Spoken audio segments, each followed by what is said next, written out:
Now, all the people in here are working on what DMA hopes will be its new blockbuster. It's a game called Grand Theft Auto. It's got to be finished by the end of June, so they're involved in some pretty hard work in here. It's all about a car chase through the streets of a fictional, probably American city. Here are some of the maps they've been working on. Well, it's a mission-based driving game where you're basically driving around the city, stealing cars, running over pedestrians. And pretty tame stuff then. Well, yeah. Staying away with emergency services, police, and that sort of thing. Good shot, kid. I think you got him. Good shot, kid. I think you got him.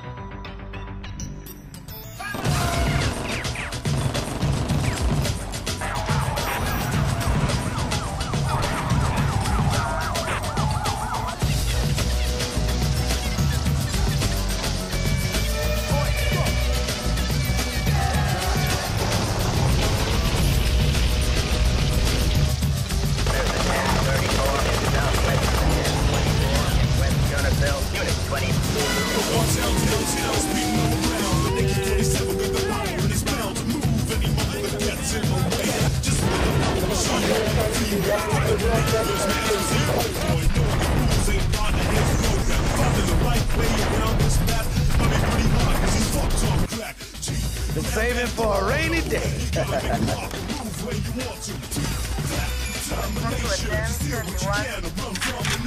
Night. Welcome home, Carl. Oh shit. Here we go again. Guess we better do this shit. After you walk into a village and you see 50 children all sitting neatly in a row against the church wall, each with their throats cut and their hands chopped off, you realize that the creature that could do this doesn't have a soul. Nico! My cousin! I can't believe it! You're here! Welcome to America! Bravo, Barazzaru! What? What did you just fucking say to me? Stop it! You're ruining my fucking yoga! This is not a game to me! Alright, this is a fucking way of life! I got a fucking family! Yeah, well, I got nothing! No one gives a fuck about me! Don't fuck with me.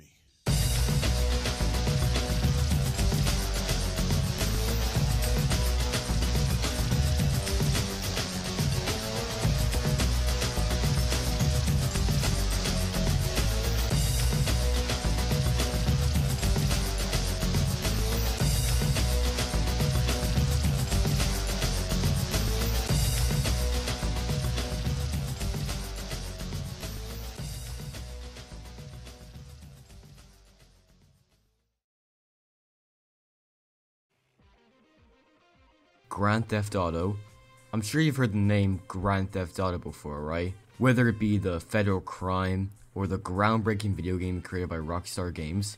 From starting off as a simple top-down perspective game about stealing cars and earning cash, to becoming one of the biggest gaming franchises of all time, selling millions upon millions of copies worldwide. Now, if you couldn't tell, I'm kind of a small GTA fan. I mean, it's not like I've collected all the games physically and beat all of them and know each and every character off by heart.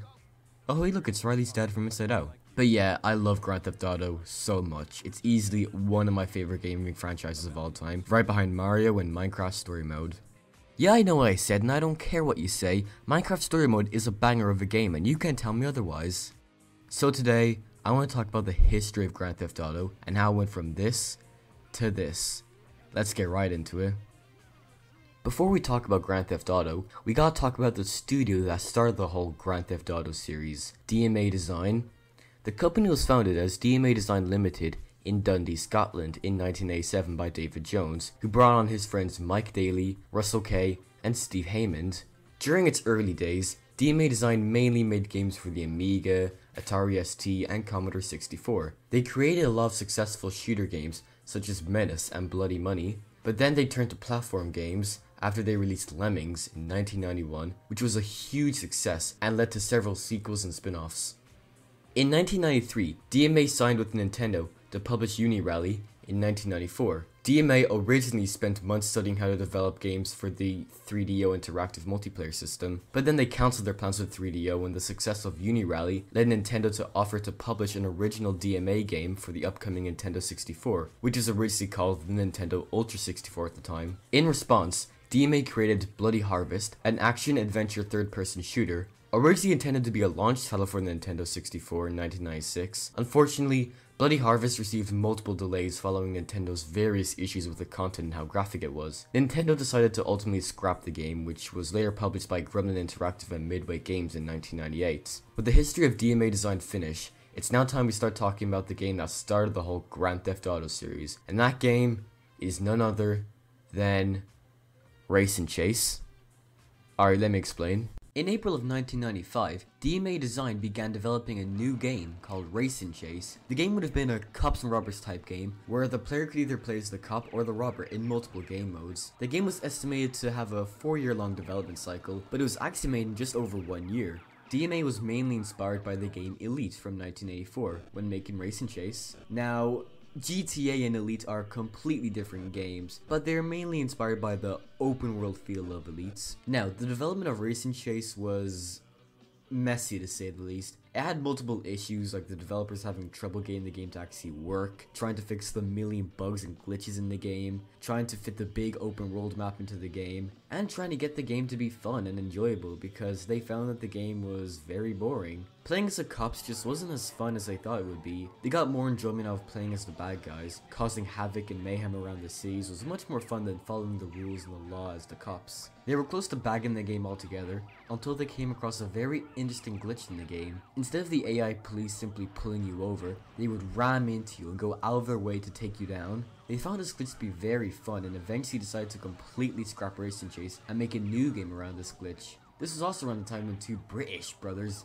named Sam and Dan Houser were brought in. They both worked for BMG Interactive, testing out CD-ROMs. They both heard about Race and Chase and were interested in the game, so they stepped in to help finish the game, along with renaming the game to Grand Theft Auto.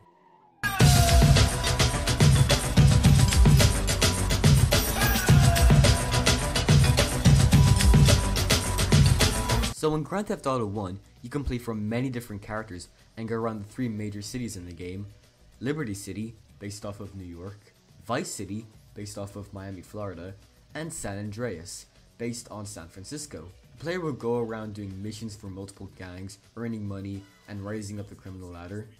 There was kind of a story here, but it was mainly told through these very, very weird cutscenes. Hey, Aruzo. I got a warning for you from Bald Man Sonetti. Cross him again, I'll stick a gun up your ass and blow your f***ing eyeballs out. Capiche? Now, most players didn't care about the missions or story, and mainly went around causing havoc and stealing cars.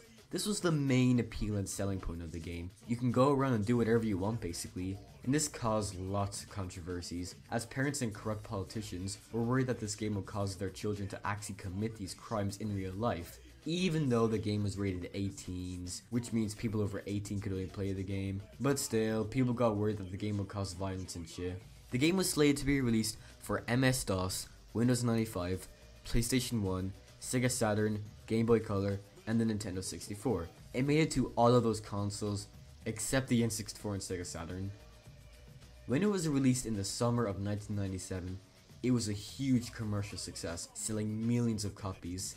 However, critics weren't really too pleased with the game, seeing how the graphics were outdated and the camera controls were very hard to control.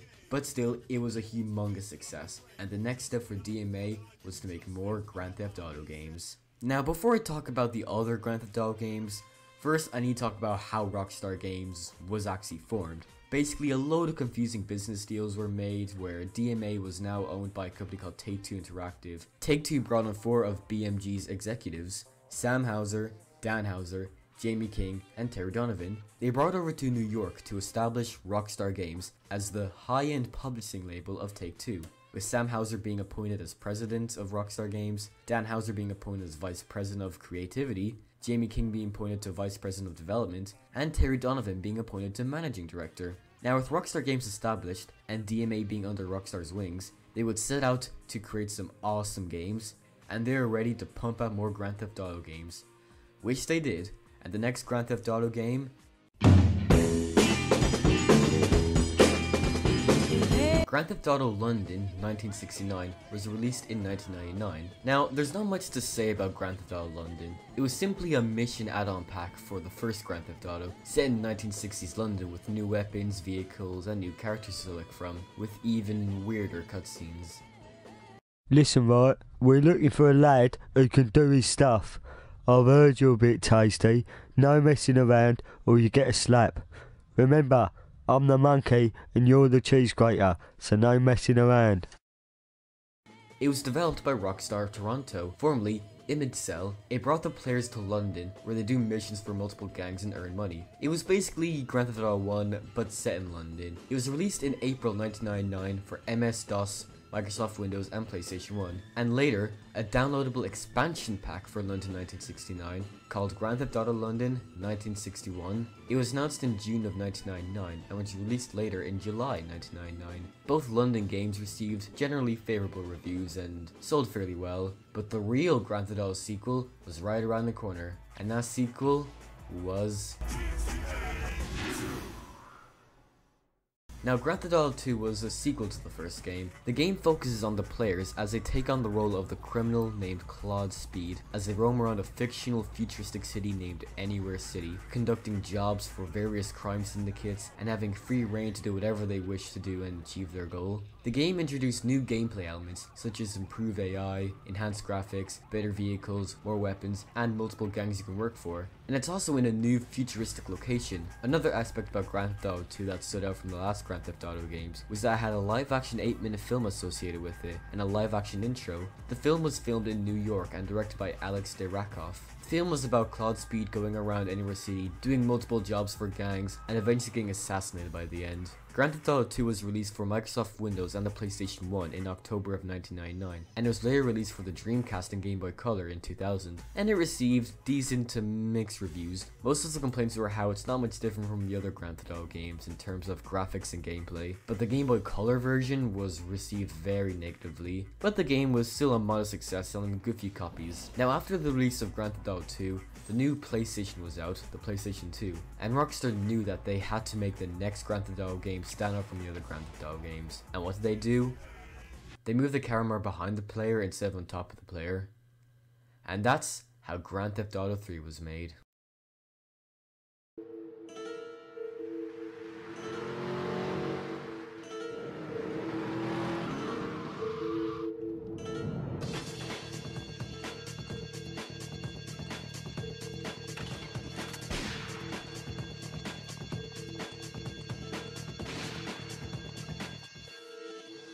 Sorry, babe. I'm an ambitious girl. You're just small time. Now, obviously, the jump from 2D to 3D Grand Theft Auto was much more complicated than just simply moving the character from the top of the player to behind the player. Rockstar knew that they had to go above and beyond with this game, so they poured everything they could into this game. Dan Houser and James Royal wrote the main script and story for the game, along with additional writing from Paul Kariski. They wanted to create a real story that felt like the player was playing through a mafia movie. They also wanted the world to feel real and alive.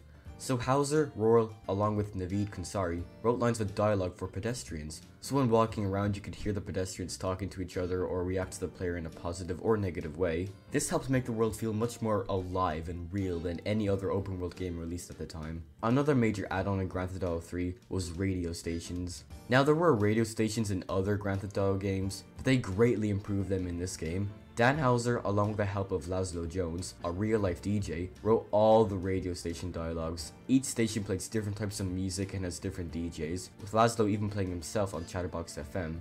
This made the game feel much more alive, with all the songs you can listen to and all the DJs with different personalities. And another major improvement was that there was an actual story in the game. The game takes place in Liberty City and is about a silent criminal named Claude. He is robbing a bank in the opening of the game before he gets betrayed by his girlfriend Catalina and left for dead. When the police are taking Claude, a guy named 8-Ball, and some old man to Portland, they are ambushed. Claude and 8-Ball are able to escape and lay low in the red light district in Portland. The rest of the game shows Claude doing various jobs for multiple criminals and gangs in Liberty City, while he climbs the criminal ladder and sets out to get revenge on Catalina.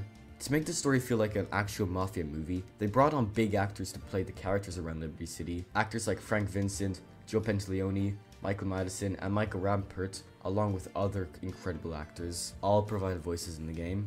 Now, the development of this game was very difficult to say the least. They're making a humongous 3D open world game that was never really made before. Jumping from 2D to 3D was extremely difficult for the developers, so they used a new game engine called Renderware to help them develop the game and have it work on the PlayStation 2.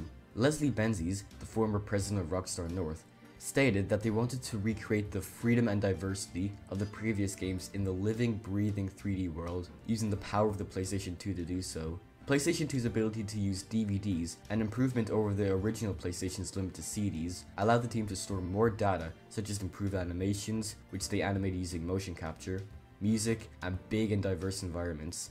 A huge aspect of the game was its map, Liberty City. Now, Liberty City is based on multiple cities, but its main inspiration is clearly New York. The map has 3 main islands: Portland, which is an industrial district based off of Brooklyn and Queens, Staten Island, the commercial district based off of Manhattan, and Shoreside Vale, the suburban district based off of New Jersey.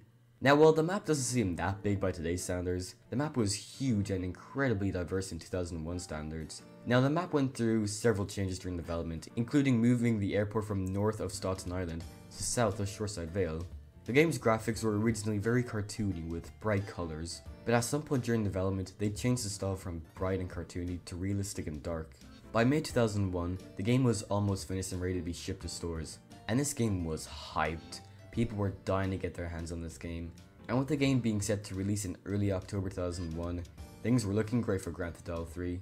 But sadly, tragedy struck as 9/11 happened 3 weeks before the game was scheduled to come out. 9/11 was a tragic event that affected so many people, including the guys at Rockstar Games. Dan and Sam Hauser both witnessed the attacks from their apartment buildings in New York. The two Hausers were considering scrapping the game altogether, since they were making a violent crime drama that parodies New York, and it would have come off as bad taste to release the game right after the attacks. Plus, they couldn't even go to the Rockstar offices in New York, due to there being roadblocking set up, preventing them from even working on the game. But instead of bagging the game altogether like they planned, the Hausers, along with Sony, decided to make changes to the game and delay the release of the game by 3 weeks. During this time, they changed the color scheme of the police cars from blue and white to black and white, so they didn't look like the actual police cars from New York City. They changed pedestrian dialogue and radio talk, took down any buildings that resemble the Twin Towers, altered the flight path of a plane, made sure that the planes don't explode when you shoot at them with a rocket launcher, cut out a mission that had reference to terrorism, and they changed the US box cover art from this to this, which is the box cover design they would stick with for all the GTA games to come. However, they kept the original box art for the European release of the game. So after all that, Grand Theft Auto 3 was released in the United States on the 22nd of October 2001 for the PlayStation 2, and it was a humongous success, getting praised for its gameplay, graphics, and its freedom and its realism, and it sold millions of copies worldwide, becoming one of the most popular games in the United States. But with success comes lots of downsides. Multiple people complained about how violent the game was, pointing to how you could basically do anything from steal a car to murder innocent pedestrians and cause havoc all over the city. But all this didn't bother Rockstar, as they were very busy working on their next big Grand Theft Auto title.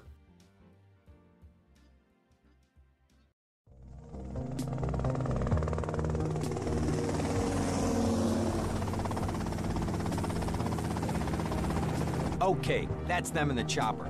All right, here's the deal. They want a straight exchange on open ground. All right? Okay, stay tight. Let's go.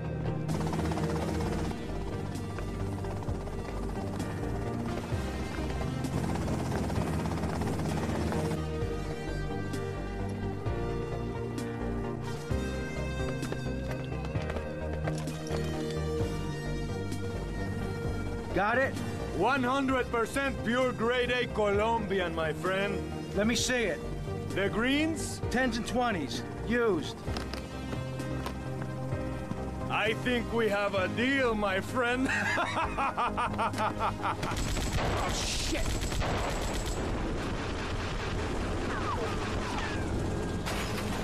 Come on, get out of here, drive!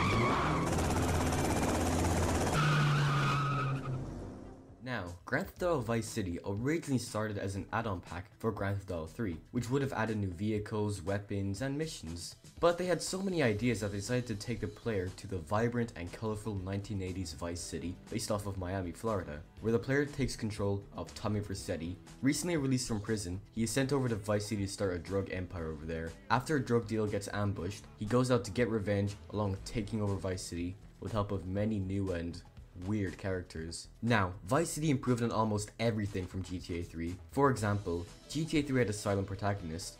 Claude isn't a terrible character, but it would have been nice to know more about his character. But in Vice City, we got Ray Liotta playing the character of Tommy Vercetti. You have my personal assurance that I'm gonna get you your money back, and the drugs, and I'm gonna mail you the dicks of those responsible. Hey, I already know that. And you could also purchase properties in this game and grow your criminal empire around the city. It truly feels like you're slowly getting bigger and bigger in the criminal underworld of Vice City. And we got some incredible actors lending their voices in this game. Actors like Dennis Hopper, Philip Michael Thomas, Burt Reynolds, Danny Trejo, and Fairuza Balak all provided voices in this game, making Vice City to be one of the first video games with an all-star cast. Another aspect of Vice City improved on over the first game is the radio stations. The music in Vice City is, in short, incredible. They licensed over 9 hours worth of music, and all the songs have a great 1980s Miami vibe, so when you're driving around listening to Billie Jean, you feel like you're in the 1980s time period. Now, Vice City was made in under a year, which is crazy. They started work on the game 3 weeks after GTA 3 was released. They would work on the story and work on the 3D models. In early 2002, that's when development really started to kick off. It's crazy to think that one of the biggest games for the PS2 was made in under 1 year, when most games nowadays take years to make. But due to this small development, they had to cut out a lot of things, most notably an area in the game called the Gator Keys. It was most likely based on the Florida Keys. The only proof of this existing is a cut mission where Avery Carrington sends Tommy over to drop someone over to the Gator Keys for property. It was most likely cut due to time constraints, making Vice City's map to be even smaller than GTA 3's map, but still more diverse with lots of things to do in the game. When the game was released for the PlayStation 2 on the 29th of October 2002, it received universal praise for its improvement in gameplay mechanics, its voice acting, and its story. It sold over 17 million copies and people loved it. But corrupt politicians in the news didn't like it. Same reason as before, they would claim that the game would cause violence. Most people would ignore it, but an event happened that is really sad. In Alabama in 2003, a man named Devin Moore shot and killed 3 police officers after being taken in for stealing a car. He then stole a police car and drove on a highway. He's there apprehended and he said, "Life is a video game, everybody's got to die sometime." Now this is a tragic event and really unfortunate for the family and friends of the police officers who were shot. But the news would use this story and say that Vice City would cause these events like this. And the main man behind this was a man named Jack Thompson. He hated Rockstar Games, and when he heard about this event, he jumped onto this and blamed Vice City on this. Jack Thompson and the news would say that this game needs to be banned, saying that it would cause more violence and more shootings. Rockstar simply kept their heads down and worked on their next GTA game, and their next one, they were determined to put everything they could into this game, making a true real-world game that people can relate to, and it was going to be the best Grand Theft Auto game they could make.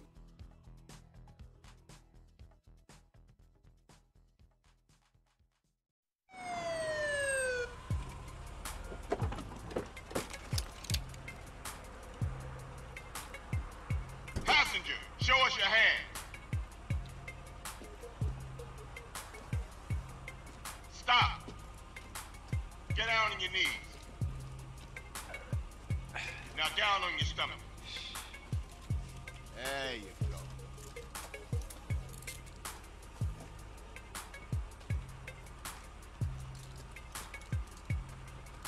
I'll take that, Hernandez. Hey, that's my paper, man. That's money. This is drug money. My money, man. Hey, don't worry about it. I'll fill it out later. Welcome home, Carl. Glad to be back. You haven't forgotten about us, have you, boy? Hell no, Officer Tenpenny. I was just wondering what took y'all so long. Get in the car. Ease up, man. Damn. Watch your head. Ah! Oh, my bad. Get out of here, you greaseball bastard! Stupid Mexican. Now, Grand Theft Auto San Andreas is considered to be the magnum opus for the Grand Theft Auto series, and some say it's the best GTA game of all time, better than GTA 5 and 4. So, what's the game about and what's it like? Well, the game takes players to 1992 street gang culture. We play as Carl C.J. Johnson, who comes back from Liberty City to get revenge on the gang who killed his mother. But as the story continues, CJ gets betrayed, blackmailed, and travels all around San Andreas to redeem himself and get revenge on those who backstabbed him. Now, one thing that players praise San Andreas over is its map and its world. In Grand Theft Auto 3, we have 3 districts in one city, mainly 3 islands, which is big enough but still not that big. And in Vice City, the map is smaller, but there's more to do and there's much more diverse areas. But in San Andreas, we got 3 full cities in one huge state, the state of San Andreas, based off of California and parts of Nevada desert. We got Los Santos, based off Los Angeles, San Fierro, based on San Francisco, and Las Venturas, based off Las Vegas. The map is humongous and is incredibly diverse with so many things to do and see. There's forests, deserts, country, beach, cities, and so much to see and do. You can fly planes, invest in businesses, gamble at casinos, and explore all the beautiful land there is. Rockstar also introduced a lot of role-playing elements in San Andreas. You can customize CJ a ton in the game.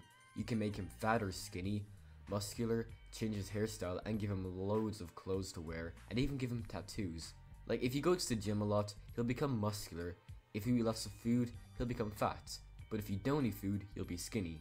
The role-playing aspects in the game is fantastic. The other Grand Theft Autos didn't really have any role-playing aspects in them. In GTA 3, you couldn't really customize Claude other than change an outfit, but that's only exclusive to the PC version. In Vice City, you could change Tommy's clothes, but it wasn't really that much. You could just put on a suit or different jeans or something. But in San Andreas, you can completely change CJ's appearance. You can make him look ugly or hot. Rockstar put a lot of effort and research to make sure they captured the feel and look of 1990s Los Angeles gang culture. They were inspired by the movie Boys in the Hood for its depiction of gang culture. Some Rockstar staff even flew over to Los Angeles to research areas with gangs in it. Dan Houser and James Worrell also brought on rapper and record producer DJ Pooh to help them write the script and make sure they captured the feel and look of 1990s LA gang culture. Rockstar also brought on some incredible actors to provide voices in the game, like Peter Fonda, David Cross, James Wood, Frank Vincent again, and motherfucking Samuel L. Jackson. Let's go! We can shit on you from such a height, you'll think God himself has crapped on you. You understand? All provide voices in the game, and they do a phenomenal job. Especially Samuel Jackson, he is fucking amazing.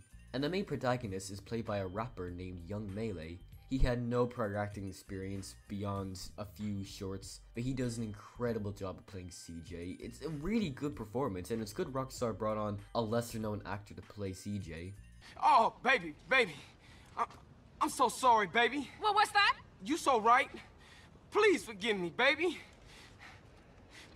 Just don't fucking shoot me, please! They also got many characters from the past Grand Theft Auto games in San Andreas, like Ken Rosenberg from Vice City returns, Catalina, the antagonist from GTA 3 returns, Salvatore Leone from GTA 3, Ken Paul from Vice City, and even Claude makes a cameo in the game. And San Andreas also has a much deeper story, taking you all over San Andreas, and even going to Liberty City for a mission, and there's deep character development as well. Characters come and go, get killed or betray you.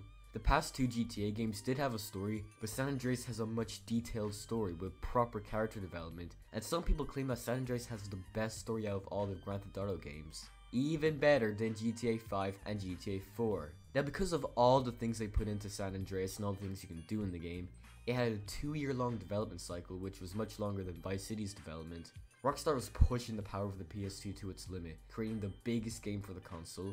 And when it released on October 26, 2004 for the PlayStation 2, it fucking blew up. The game was praised beyond all relief for its role-playing aspects, its gameplay, its story, its graphics for the time, and its fun and addictive nature. Oh, and it also sold over 27 million copies, making it the most highest-selling PS2 game of all time. Things were going great. What could possibly go wrong? Oh yeah, that was a bit silly, wasn't it? Yeah, so in 2005, a bunch of modders found a cut minigame in the game files that allows the players to, have sex basically. And it shows everything that there is in it. It was originally cut from the game, so it wouldn't get an adult-only rating, but it was still left in the game's code and it was dug out and made public and people got pissed off. Even Hillary Clinton got involved. So the game got an adults-only rating, and that kind of rating is only given to porn games, and it was banned in Australia and Walmart wouldn't sell it. So yeah, that was pretty shitty. So Rockstar panicked and quickly removed the mod completely, then re-released it as a mature game. So yeah, other than that minor little debacle, San Andreas was a humongous success. It was praised beyond all relief, and because of the hot coffee mod, it got so much more attention. The game was huge, people loved it, everyone loved the game. And people were wondering, how could Rockstar possibly make a Grand Theft Auto game better than San Andreas? Like, San Andreas was considered to be the best of the best. But Rockstar was working on a few games on the new line of consoles that will change the gaming industry forever. And that was Grand Theft Auto Liberty City Stories and GTA Vice City Stories for the PSP. Alright, let me just go into a small little thing here about these games.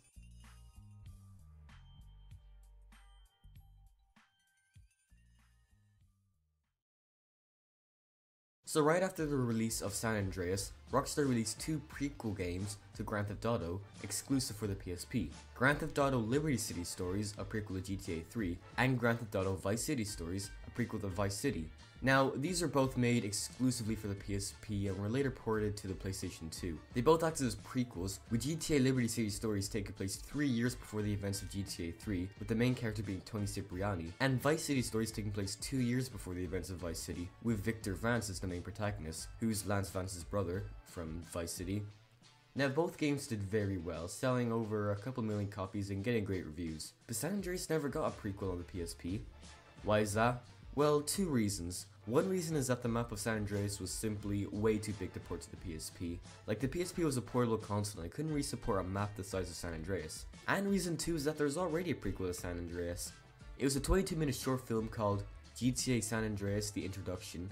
It shows Carl in Liberty City, how his mom died, and what all the characters were doing before the events of the game. It's available as a DVD on the official San Andreas soundtrack box, which I happen to own, and it's also available on YouTube, in very low quality. Now, with these two small prequel games out of the way, it's now time to get onto one of the biggest Grand Theft Auto games ever made, and probably one of the biggest games ever made. Also, Vice City Stories had Phil Collins in it singing In the Air Tonight, so that's pretty awesome, isn't it? Anyway, moving on.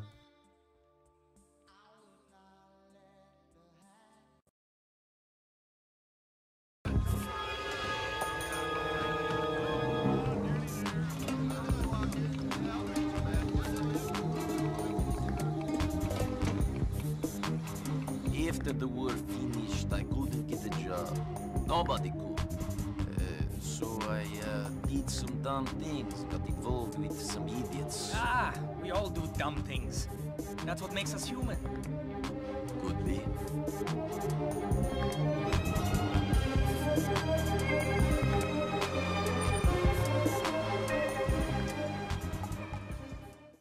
Now, with the PlayStation 3 and the Xbox 360 being released, Rockstar wanted to go much bigger, grander, and better with their next game, and they put over 4 years worth of development into Grand Theft Auto 4, the first Grand Theft Auto game on the new consoles, and with what was considered to be the best graphics and physics for the time in the game. Rockstar used their new game engine for Grand Theft Auto 4, the Rockstar Advanced Game Engine, aka Rage. This game engine was used to replace renderware and to make games feel as real and as immersive as they could ever be.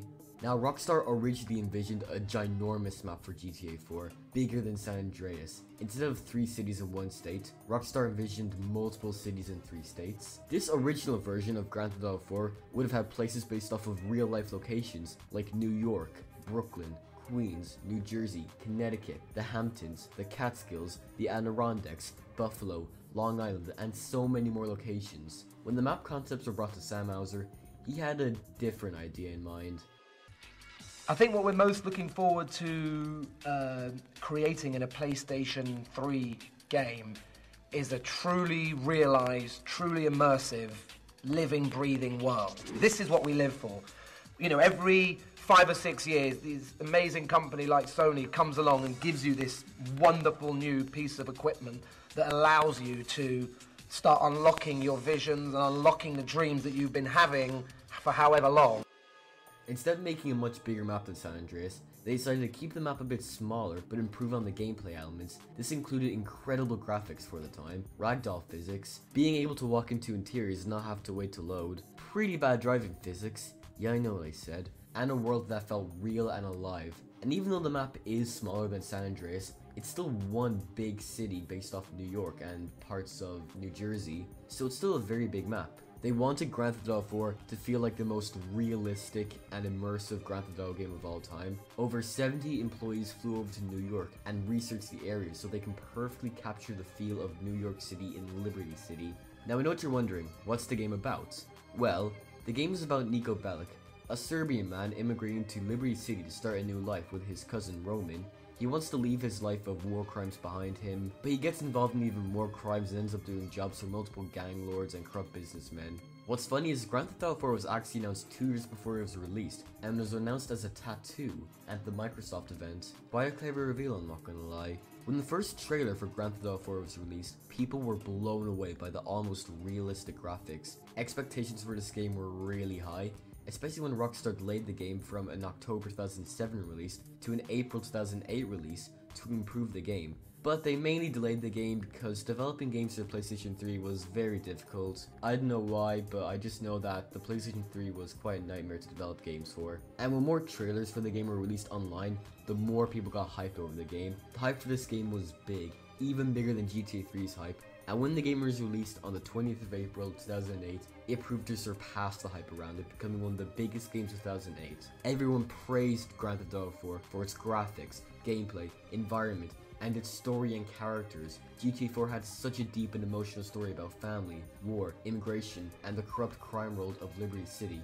And Grand Theft Auto 4 took place in an entirely new GTA universe, the HD universe, with the past GTA games taking place in the 3D universe. And the character of Niko Bellic is such an incredible character. Deep down, he is a psychopath and a murderer and is very fucked up in the head. But he's also an incredibly deep character and experienced terrible things that happen to him. Life is complicated. I never thought I'd live like this. No? When the war came, I did bad things. And after the war, I thought nothing of doing bad things. I killed people, smuggled people, sold people. And you don't worry about your soul? After you walk into a village and you see 50 children all sitting neatly in a row against the church wall, each with their throats cut and their hands chopped off, you realize that the creature that could do this doesn't have a soul. People say that Niko is the greatest GTA character of all time, and honestly I agree. Niko is one of, if not the greatest Grand Theft Auto character of all time. And his actor, Michael Hollick, did an incredible job portraying this kind of fucked up yet sympathetic character. Now right after Grand Theft Auto 4 was released, Rockstar released 2 expansion packs for GTA 4. Grand Theft Auto, The Ballad of Gay Tony, and Grand Theft Auto, The Lost and the Damned. These games went under the name Episodes from Liberty City, and they were first released exclusively for the Xbox 360, but they were later ported to Windows and the PlayStation 3. GTA 4 and its episodes were a huge success. It even had an online multiplayer mode, which some people say is the best online GTA game. Now after Grand Theft Auto 4 was released, expectations have never been higher for Rockstar, especially when Rockstar released Red Dead Redemption, which some people consider to be Rockstar's masterpiece and their greatest game. Personally, Red Dead 2 was the best, but whatever. People wanted the next Grand Theft Auto game to be the biggest and best that Rockstar could offer. So right after Grand Theft Auto 4, they began work on their next Grand Theft Auto game, a game they would spend millions of dollars on and many years developing, and they were determined to blow everyone away with this game.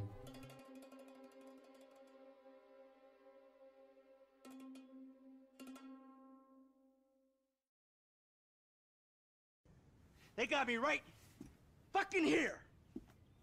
The end of the road. With a big house and a useless kid, and I'm stuck talking to you because no one else gives a shit. Oh, I'm living a dream, baby.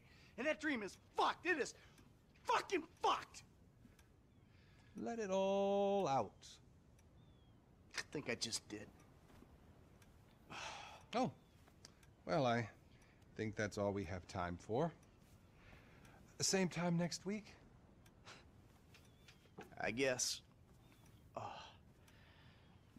I gotta tell you, I ain't too sure this shit is working for me. Well, a sense of overriding futility is a vital part of the process. Embrace it. Whatever you say, Doc.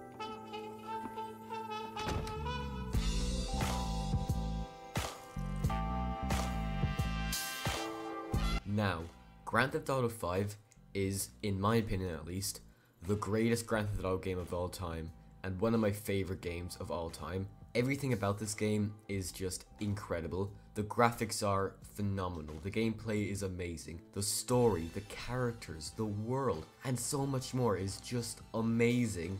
This is Rockstar's most ambitious game they've ever made. They put so much time and money in this game. They put over $265 million into Grand Theft Auto 5 and over 5 years worth of development, which is insane. Now, with the 5-year-long development, Rockstar attempted to recreate the open world game genre with making the biggest Grand Theft Auto map ever. The map consists of Los Santos and lots of countryside and beautiful scenery, forming San Andreas. Kinda like the map from Grand Theft Auto San Andreas, but without Las Venturas or San Fierro. The game also introduces 3 playable protagonists: Franklin Clinton, a street man trying to get bigger and better things in life; Michael DeSanta, a retired bank robber wanting happiness in his life. I know how you feel, man. And Trevor Phillips, a fucking insane psychopath who's also the greatest character in any game ever made. I'm driving. You can jerk me off if I get bored. I'm joking. You can suck me off. Are we gonna stop for ice cream? Each character is amazing, and their actors do an incredible job of portraying these fucked up criminals. And these actors didn't really have like proper acting experiences, so it is really good performances. And we even get some cameos in the game, like Johnny from The Lost of the Damned. Fucking my girl, man, it's wrong. Well, I gotta fuck someone. You want me to fuck you instead? Is that the problem here? Take off your pants, cowboy, alright? Let's fuck. You think this is funny? Get them off! Each and every character in GTA 5 are amazing and incredibly well written. All the characters are either assholes, corrupt, or Lester. Now, one of the main themes in Grand Theft Auto 5, and probably the funniest thing in Grand Theft Auto 5, is the corruption of America and the US government and how fucked up America is. This is a game written by some Brits making fun of Americans and their corrupt ways. We also see how fucked up and messed up some of the characters are. From attention-seeking TV personalities like Laszlo, who's voiced by Laszlo Jones and based off him, scumbag producers like Solom Richards, Lester, to corrupt government officials like Stephen Haynes and David Norton, to complete dickheads like David Weston. The story of GTA 5 is just incredible, one of Rockstar's best. Following these 3 criminals around and seeing their lives change for better and worse is really awesome. You get connected to these characters and start to feel bad for them at certain points. Especially Michael and Trevor's friendship. They both hate each other so much, but they begrudgingly work for each other and kind of start to respect each other, but they also still consider each other best friends, which is really cool. Whoa. What, am I detecting some sort of son I never had bullshit here, Mikey, huh? Hey, listen, if you want to replace some father figure, you can do a lot better than this fat snake, all right? This fucker would eat his own kids. Like I said, Franklin, deranged. Yeah, and best friend. Exactly. But when they're angry at each other, you can tell how angry they are. The acting is incredible. You reptilian motherfucker! I didn't want it to come to this. Yes, you did! You just don't have the fucking balls to do it! But I do! I got more to lose than you. Never a truer word has been spoken, brother. Now pull the fucking trigger! And Franklin is kind of stuck between these 2 fucked up old guys. Him being like in his 20s and them being in their 40s. Franklin thinks that he's surrounded by morons and wants to break free from the life he lives. And also move out from his aunt's house. Then he does. He ends up getting a mansion near the Vinewood sign and does lots of heists and dangerous missions with Michael and Trevor. And in fairness, Michael and Trevor kind of endanger Franklin so many times and Michael kind of manipulates him. But hey, it's Grand Theft Auto, so what does it matter? And we are taken all over the map of San Andreas. We start off with Michael and Franklin down in Los Santos, then we go to Trevor over in Sandy Shores, and eventually we go all over the map. And we even end up in North Yankton for 2 missions, based off of North Dakota. The world here is incredible and beautiful. There is so much to see and do, and the detail in the world is fantastic. There's so many amazing places to find and explore. although there aren't a lot of interiors to explore. This was originally made for the Xbox 360 and PS3, so they couldn't fit everything they wanted into this game. But for a 360 and PS3 game, this was truly pushing the power of the console and really showing what the consoles can do. And the attention to detail in this game is just simply incredible. There's so much effort put into GTA 5 to make sure the player feels like they are truly living in this living, breathing world based off Los Angeles. Like, if you end up getting, like, you know, sent to the hospital and come back out, you can see the scars and bruises on you. And if you walk into the water and walk back out, your clothes get wet. It's minor, but it's incredible. When GTA 5 was released on the 17th of September 2013, it blew up. The game's budget was $265 million, and it earned $1 billion in the first 3 days. What the fuck? People skipped school and worked to get their hands on this game. Like, it was huge. The game was so big and successful that Rockstar re-released the game for the PS4 and Xbox One. Then re-released it again for the Xbox Series X and PS5. Now, GTA 5 proved to be the biggest hit for Rockstar, and it became one of the biggest games of all time. Like, people loved it and praised it relentlessly. But the reason it got so big was not really the actual Grand Theft Auto 5 story mode. Like, the story is incredible and amazing, but Rockstar created something else with GTA 5. A little thing that no one knew would get so big, and that is the cursed Grand Theft Auto Online.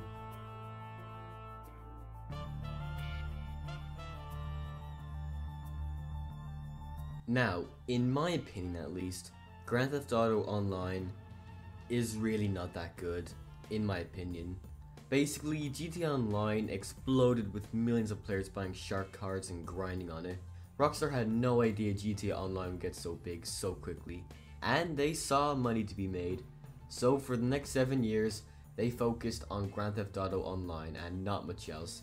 It took them 5 years to release an actual game, which is Red Dead Redemption 2. A game that is a freaking masterpiece and close to a perfect game. I love it so much. But Rockstar doesn't really release games on a yearly basis now like they used to. Now that's mainly because games take longer to make nowadays. With new consoles coming out, games are expected to be bigger and better. So more time needs to be put into these games to make them bigger and better.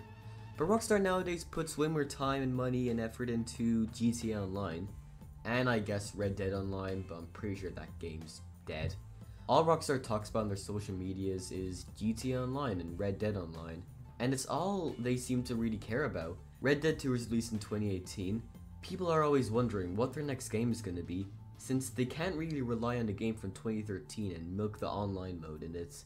A lot of people, including myself, believe the next Rockstar game that they're working on is Grand Theft Auto 6. Now, there's a lot of proof, but it could be false. But this Project Americas leak from 2017 is the most believable leak. Who knows, we might be getting Grand Theft Auto 6, it could happen on the new consoles, but nothing is confirmed, and right now, all Rockstar is giving us is just Grand Theft Auto Online and occasional Red Dead Online. Anyway, this has been the history and evolution of Grand Theft Auto. I love Grand Theft Auto so much, it's easily one of my favorite gaming franchises of all time, and it's fucking awesome seeing the evolution of Grand Theft Auto. Starting off as a simple top-down perspective game to being this humongous gaming franchise that makes millions of dollars and even billions of dollars. So yeah, I hope you all enjoyed this video and I will see you all in the next one. Goodbye.